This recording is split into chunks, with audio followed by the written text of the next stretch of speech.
This is a story about how I gave someone in the crowd a concussion with my guitar head.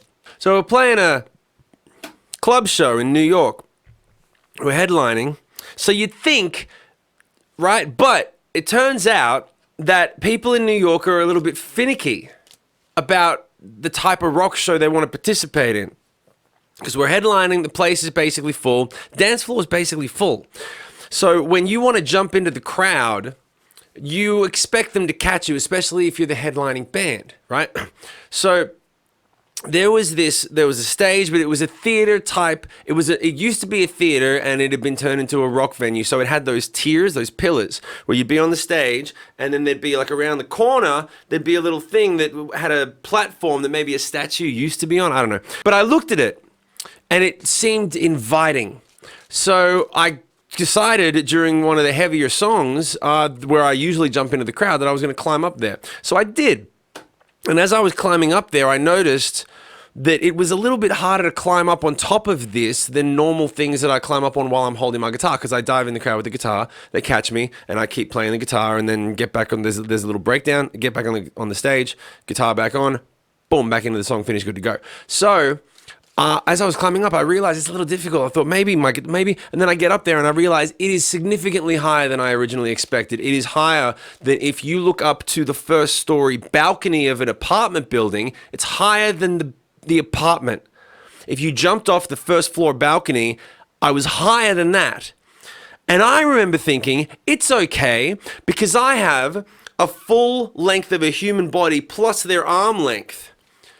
That's how far I'm actually jumping, because they're going to catch me. But they were looking up at what I just said. They were looking up at a person who was standing higher than the first story of an apartment block, who was holding a large piece of wood and metal connected to an electrical device that's running electricity through it. So and plus I'm 6'3".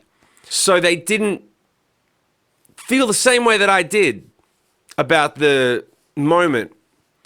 And I remember realizing as they put their hands up to catch me that they just didn't look the same way the crowd normally does when they're gonna do it. So, but I couldn't back out. Come on, man, if a lead singer climbs up on something and then climbs back down and then just continues the show, it's such a bitch move. You have to jump. You have to jump. It's the one time when someone can be on a ledge and you say, jump. In any other scenario, you say, don't jump. But in this, jump, right? They didn't say jump, though. They did look at me like, I don't know, man. I don't know. And their hands were like this. Yep. So non-committal. If someone does this, it's like I'm specifically not putting them past here, my head, because I want to be able to just put them back in the pot or do this and just watch you clunk right down. And that's exactly what happened. And instead of jumping, I sort of just bent my knees and slowly sort of leaned back. Like one of those things where if there's a kid that you're teaching how to do the trust move, where they fall back into your arms and the kid's just there, he's like, I don't know, and I bend my knees and I'm gonna, maybe a little bit. That was me. It would have been better to climb down and not do it at all, but I did. I fell backwards and I landed, imagine jumping off higher than the first story of a building and landing directly on your back. I was so lucky that I landed right on my back. I didn't land on my ass or my head. I landed flat on my back. I don't know how, God must have guided me down. But on the way down, the headstock of my guitar to my left cracked some poor girl in the head. So imagine that 6'3" guy is holding the largest guitar that you can kind of play. It's a 335, a Gibson 335, the same thing B.B. King played. Big guitar. And it falls and just right on the head. Right on the head. She hit the ground immediately. She was bleeding. I started to freak out.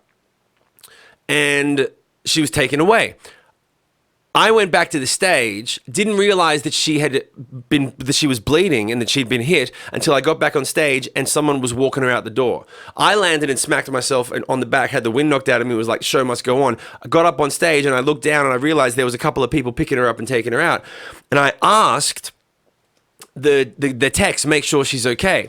Then at the end of the show, normally we go straight to the merch desk. Instead, I went to the people who work for the club and I said, there's a girl who I think I might have hurt with my guitar doing that stupid move. And they said, yeah. I said, where is she? I want to, they were like, yeah, she's gone. They gave me no answers. The security guards were like, yeah, she was really hurt. She was bleeding. And I was like, where is she? So she's gone. Does anyone have any more information than yes, and she's gone? Because if she's bleeding, I could have killed the bitch. So I will ask the people who work down at the front, who were a little more in charge, and they said, yes, she was bleeding. She didn't seem to have a concussion. She was talking fine. She said that her head hurt. And she was really stoked that we gave her a free shirt. And I was like, you gave her a free Sick Puppies shirt? They said, yeah, that was all she wanted. And so we gave it to her, and I said, of course. And then she left. And I said, I would have been happy to sign it for her. I don't know why I said that. I never saw her again. I never heard from her again. The only thing that I know, I expected a phone call. For 2 weeks, I was waiting for a phone call from some lawyer that was going to be like, we're suing you for $500,000. She's in a neck brace. Never heard from her again. She never even came back to a show the following year like, hey, remember me, the chick you knocked out? That's me. Where's my money? No, she actually never came back. Apparently, she just went out with the friend that she'd come with. She had a free shirt. She said that she thought, and ironically, her feedback was that it was a really great show, but she wasn't feeling well, and so she had to go. They made a point of telling me, we gave her a shirt, and she said, it's too bad. It was a great show, but my head hurts now. I'm going to have to go. And then she left. Didn't even they offered to get medical attention, call an ambulance. I would have been fucked. I would have been so fucked. Can you imagine that? And it was right when the band was starting to peak. Anyway, imagine if that was the reason that never knew who she was. But I remember that it's not a fucking story, man. There were people there. There are people who come up to me still like, you remember that show in New York that time? You remember when you jumped off and no one knows that I nearly killed someone. They go, remember that time when you jumped and no one caught you? I remember that show, but no one remembers this poor, anyway. To a story. Good times.